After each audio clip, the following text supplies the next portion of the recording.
Good news, Hyderabad ORR కి అతి చేరువలో విల్లాస్ APR ప్రాజెక్ట్స్. నమస్తే, వెల్కమ్ టు సుమన్ టీవీ. నేను విష్ణు. ప్రస్తుతంతో పాటు ప్రముఖ స్టాక్ మార్కెట్ అనలిస్ట్ సుందరరామరెడ్డి గారు వారితో మాట్లాడదాం. సార్ నమస్తే. సార్ నమస్తే అండి.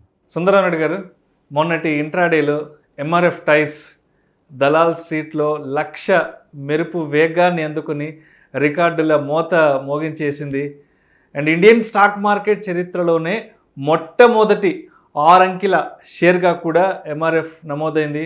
అండ్ భారతదేశంలోనే అత్యంత ఖరీదైన స్టాక్గా కూడా MRF నిలిచింది. ఏంటి అసలు MRF జర్నీ అనేది ఎలా స్టార్ట్ అయింది? అండ్ ఒక లాంగ్ టర్మ్ ఇన్వెస్ట్మెంట్ అనేది MRF నుంచి మనం ఏం నేర్చుకోవచ్చు అసలు? రైట్. సో ఈక్విటీ ఇన్వెస్ట్మెంట్ ఎప్పుడు లాంగ్ టర్మ్లో మంచి కంపెనీస్లో మంచి వెల్త్ క్రియేట్ చేస్తుంది. కాకపోతే ఇప్పుడు ఈ MRF ₹1,00,000 ఒక సింగిల్ షేర్ రీచ్ అవడంతో అది సైకలాజికల్ ఇంపార్టెంట్ లెవెల్ కాబట్టి ఒక్కసారిగా సోషల్ మీడియా అంతా కూడా ఈ స్టాక్స్ గురించి డిస్కస్ చేస్తుందండి. నిజంగా ఇట్స్ వర్త్ కూడా. ఎందుకంటే 25 ఇయర్స్ నుంచి తీసుకుంటే యావరేజ్ మీద 18% CAGR చొప్పున పెరుగుతుంది ఈ స్టాక్ గ్రోత్. ఆల్మోస్ట్ 25 ఇయర్స్ నుంచి 18% చొప్పున పెరుగుతుంది గ్రోత్ అనమాట. అండ్ ప్రమోటర్స్ కూడా చాలా ఎథికల్గా హానెస్ట్గా కష్టపడ్డారు. యాక్చువల్గా ఈ కంపెనీ స్టార్ట్ చేసిన మెమ్మన్ పిల్లే వాళ్ళ ఫాదర్ యాక్చువల్గా banker and news paper agency run చేసేవాళ్ళు అనమాట. అయితే అన్ఫార్చునేట్లీ అప్పట్లో ట్రావెన్కోర్ సంస్థానం వాళ్ళు వాళ్ళ నాన్న జైల్లో పెట్టేశారు. అంత రిచ్ స్టేటస్ నుంచి మళ్ళీ రోడ్డు మీదకి వచ్చేసారు ఫ్యామిలీ. అప్పుడు ఇతని భార్య కలిసి మద్రాసులో బెలూన్స్ అమ్మేవాళ్ళు. ఆట బొమ్మలు బెలూన్స్ అమ్ముకుంటా అట్లా చేసేవాళ్ళు అనమాట. అంటే అంత రిచ్ నుంచి అప్పట్లోనే గ్రాడ్యుయేషన్ చేసి కూడా మళ్ళీ ఇలా రోడ్ల మీదకి వచ్చిన ఫ్యామిలీ వాళ్ళది. ఆ తర్వాత స్లోగా మళ్ళీ ఈ రబ్బర్ల థ్రెడ్డింగ్స్ రబ్బర్ ఇంపోర్ట్ చేసుకుంటున్నారని సంగతి తెలిసి ఈ రబ్బర్ టైర్స్ తయారు చేయడం బిగిన్ చేశాడు. మొదట్లో ఏంటంటే అమెరికన్ కంపెనీతో టైప్ అయ్యి తయారు చేసేవాళ్ళు. 1961లోనే వీళ్ళు ఫస్ట్ ఫ్యాక్టరీ బిగిన్ చేశారు. అప్పట్లోనే వీళ్ళ ఫ్యాక్టరీని తమిళనాడు ముఖ్యమంత్రి రిలీజ్ చేశాడు ఫస్ట్ టైర్ని. అండ్ ఆ సంవత్సరంలోనే మద్రాస్ స్టాక్ ఎక్స్చేంజ్లో లిస్ట్ అయింది. అంటే 1961లో మద్రాసు స్టాక్ ఎక్స్చేంజ్లో లిస్ట్ అయిన కంపెనీ అది. Almost 60 to 61 years back. Yeah. అయితే మొదట్లో స్టాక్ మార్కెట్ లిస్ట్ అయినంత మాత్రం అంత పర్ఫార్మెన్స్ ఏం లేదండి. అప్పట్లో ఈ ఇంటర్నేషనల్ కంపెనీ టైప్ తోటి ఇండియన్ రోడ్డు సరిపోయేది కాదని చెప్పేసి రూమర్స్ బాగా వచ్చినాయి. అందుకని మొదట్లో బాగా డల్ అయ్యారు.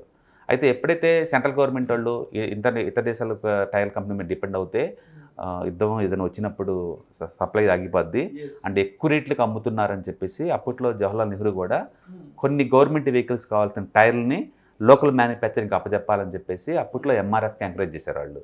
అంటే అటు స్టేట్ గవర్నమెంట్స్ సెంట్రల్ గవర్నమెంట్ బాగా ఎంకరేజ్ చేసినాయి. అండ్ 1963లో మళ్ళీ Jawaharlal Nehru one more MRF ప్లాంట్ని ఓపెన్ చేశాడు. ఓకే. అట్లా గవర్నమెంట్స్ బాగా సపోర్ట్ ఇచ్చింది MRFకి, లోకల్ మ్యానుఫ్యాక్చరింగ్ ఉండాలి అని చెప్పేసి. అట్లా 61లో ఒక ప్లాంట్, 63లో ఇంకొక ప్లాంట్, ఇలా అంచెలంచెలుగా ఎదుర్కొంటా ఇండియాలోనే one of the best plant tyre అయింది. తర్వాత ఈ అమెరికన్ టెక్నాలజీ టైర్ అండ్ ఈ కంపెనీస్ చివరికి అమెరికాకి ఎక్స్పోర్ట్ చేసేంత స్థాయికి ఎదిగినాయి అనమాట. ఓకే. అట్లా ఇది జర్నీ అంటే ₹11 దగ్గర స్టార్ట్ అయ్యి ₹1,00,000కి చేరటం అనేది ఇట్స్ అచీవ్మెంట్. ₹11 నుంచి ₹1,00,000కి చేరటం అనేది. కాకపోతే అంటే సోషల్ మీడియాలో టామ్ చేసినంత ఎక్స్ట్రాఆర్డినరీ థింక్ ఏం కాదండి. ఎందుకంటే 18% CAGR ఏ మ్యూచువల్ ఫండ్ పట్టుకున్నా మనకు వస్తుంది ఇన్ని సంవత్సరాల్లో. అండ్ రెండోది ఇన్ఫోసిస్ చూసుకున్నా లేదా సిఎట్ టైర్లు చూసుకున్నా ఇంతకంటే ఎక్కువ CAGR మెయింటైన్ చేసిన ఇన్ని సంవత్సరాల్లో. ఎందుకు ఇది ఒక్కటే ₹1,00,000 చేరగలిగింది? ఇంతకంటే పెద్ద కంపెనీస్ రిలయన్స్ ఉందనుకోండి, 17 లక్షల కోట్ల కంపెనీ అది. దాంతో పోల్చుకుంటే ఇది 42,000 crores కంపెనీ, చాలా చిన్న కంపెనీ దాంతో పోల్చుకుంటే. బట్ ఎందుకు ఇదే 1,00,000 కోట్లు చేరింది అంటే ఇది టోటల్ షేర్స్ దీంట్లో ఉంది జస్ట్ 42 lakhs అండి. మొత్తం ఎంటైర్ కంపెనీలో ఉన్న స్టాక్స్ మొత్తం 42 లక్షలే షేర్లు. అంటే మార్కెట్ క్యాపిటలైజేషన్ ప్రకారం చూస్తే అసలు పెద్ద పెద్ద కంపెనీలతో కంపేర్ చేయడానికి కూడా లేదు, చాలా చిన్న కంపెనీ ఇది. బట్ ఎందుకు ఇది మాత్రం చేరిందంటే లో ఈక్విటీ బేస్ ఇది. ఓకే. అంటే కంపెనీలో ఉన్న టోటల్ స్టాక్స్ చాలా తక్కువ అనమాట. అందుకని ఇది ₹1,00,000 చేరగలిగింది. అండ్ ఐటీసీ చూసామనుకోండి, 1,200 crore స్టాక్స్ ఉన్నాయి కంపెనీలో. దీంతో పోల్చుకుంటే 10 times బిగ్గర్ అది. బట్ స్టిల్ ఎందుకు షేర్ ప్రైస్ తక్కువ ఉందంటే అందులో షేర్స్ చాలా ఎక్కువ ఉన్నాయి. అంటే ఈ కంపెనీ ఇంతవరకు బోనస్ షేర్లు ఇవ్వటం కానీ స్ప్లిట్ చేయడం కానీ ఏం చేయలేదు అనమాట. ఏం లేదు ఇంతవరకు. ₹10 బేస్ వాల్యూ అంతే ఉంచింది. అందుకని మనకి ₹1,00,000 చేరటంతో అందరూ సైకలాజికల్ లెవెల్ కాబట్టి 1 lakh అనేది అదొక అచీవ్మెంట్ లాగా ట్రీట్ చేస్తుంది. నిజంగా అచీవ్మెంట్, ఎందుకంటే 18% చొప్పున ఎన్ని కంపెనీస్ గ్రో అయిన ఇండియాలో that's good achievements. Okay, so డెఫినెట్గా that is celebration time for MRF. And but world wide చూసుకుంటే వరన్ బఫెట్ కంపెనీ అండి, వరల్డ్ హై అండ్, అది ఒక షేరే 3.5 crore ఉంటుంది, అది హై అండ్. బట్ ఇండియాలో మాత్రం ఇదే అనమాట. అంటే ముందు రోజుల్లో ఇలాంటి అచీవ్మెంట్ అందుకునే స్టాక్స్ ఏదైనా ఉన్నాయంటే కనబడుతుందండి కొన్ని స్టాక్స్. లైక్ నెస్లే ఉందనుకోండి, అది రఫ్గా 40,000 దగ్గర ఉంది ఇప్పుడు. అంటే హనీమూన్ ఆటోమేషన్ ఒకటి, అంటే 3M ఇండియా ఒకటి, అంటే పేజ్ ఇండస్ట్రీస్ ఒకటి, అండ్ ఇలాంటి స్టాక్స్ ఒక 10 ఉన్నాయి లిస్ట్లో. ప్రస్తుతానికి అయితే 20,000 నుంచి 40,000 మధ్య రన్ అవుతున్నాయి. బహుశా ఫ్యూచర్లో వాళ్ళు స్టాక్ స్ప్లిట్ చేయకుండా కనుక, బోనస్ షేర్స్ కనుక ఇవ్వకుండా ఉంటే ఒక 6-7 years కల్లా బహుశా ఈ 1 lakh మార్కెట్ని వాళ్ళు అచీవ్ చేసుకునే కెపాసిటీ వాళ్ళకి ఉంది. ఎందుకంటే క్వాలిటీ కంపెనీస్, నెస్లే చాలా మంచి క్వాలిటీ, 3M కానీ ఇవన్నీ కూడా మంచి కంపెనీస్, పేజ్ ఇండస్ట్రీస్ కానీ. సో స్ప్లిట్ ఏం చేయకుండా ఉంటే కనుక రీచ్ అవుతాయి.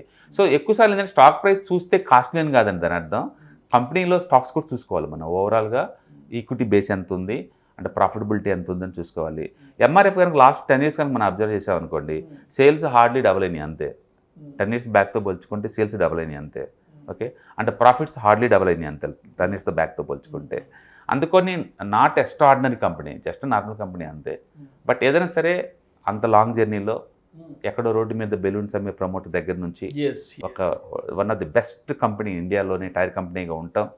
స్టాక్ రేటు 11 rupees దగ్గర జర్నీ స్టార్ట్ అయ్యి 1 lakh జర్నీ చేయటం, అంటే మనమంతా ఇలా డిస్కస్ చేయటం, ఈక్విటీ మార్కెట్లో వెల్త్ ఎలా క్రియేట్ చేసుకోవచ్చు అనేది మనకు అర్థమవుతుందండి. మంచి కంపెనీస్, మంచి ప్రమోటర్స్ ఎప్పుడు కూడా మంచి జరుగుతుంది అందరికీ. That's good thing. Yes, you have to celebrate. చాలా అంటే ఎంఆర్ఎఫ్కి సంబంధించి చాలా మంచి మైల్ స్టోన్స్ ఉన్నాయి. అంటే గ్రోత్ పరంగా చూసినా ఎప్పుడైనా సరే ఒక ఎగ్జాంపుల్గా చాలామంది ఎంఆర్ఎఫ్ని తీసుకుంటారు. డెఫినెట్గా, అంటే దాని గ్రోత్ ఎక్కువ సార్లు వచ్చింది లో ఈక్విటీ బేస్ నుంచి అండి.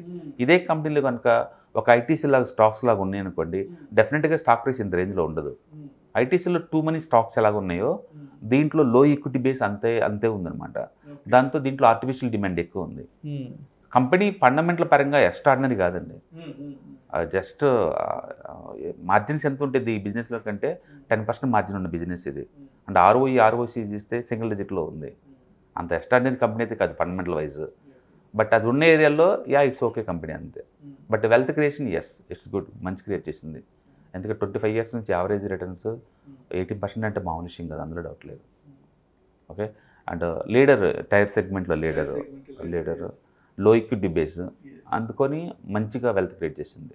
సో అంటే మొత్తంగా ఓవరాల్గా చూస్తే Dalal స్ట్రీట్లోనే first 6 digit mile stone అందుకునే కంపెనీ అండ్ ఇండియన్ స్టాక్ మార్కెట్లో అత్యంత ఖరీదైన షేర్గా కూడా రైట్ ఎంఆర్ఎఫ్ నిలిచింది. Right. Thank you sir, thank you so much Sundara Reddy గారు. ఎంఆర్ఎఫ్ టైర్స్ ప్రస్థానం గురించి, దాని సక్సెస్ స్టోరీ గురించి, అదేవిధంగా అది 11 రూపాయల నుంచి ₹1,00,000 షేర్గా సో ఏ విధంగా ఆ రూపాంతరం చెందింది అనే అంశం గురించి మీ విశ్లేషణ ద్వారా మన ప్రేక్షకులు చక్కగా వివరించారు. Thank you so much sir. Right.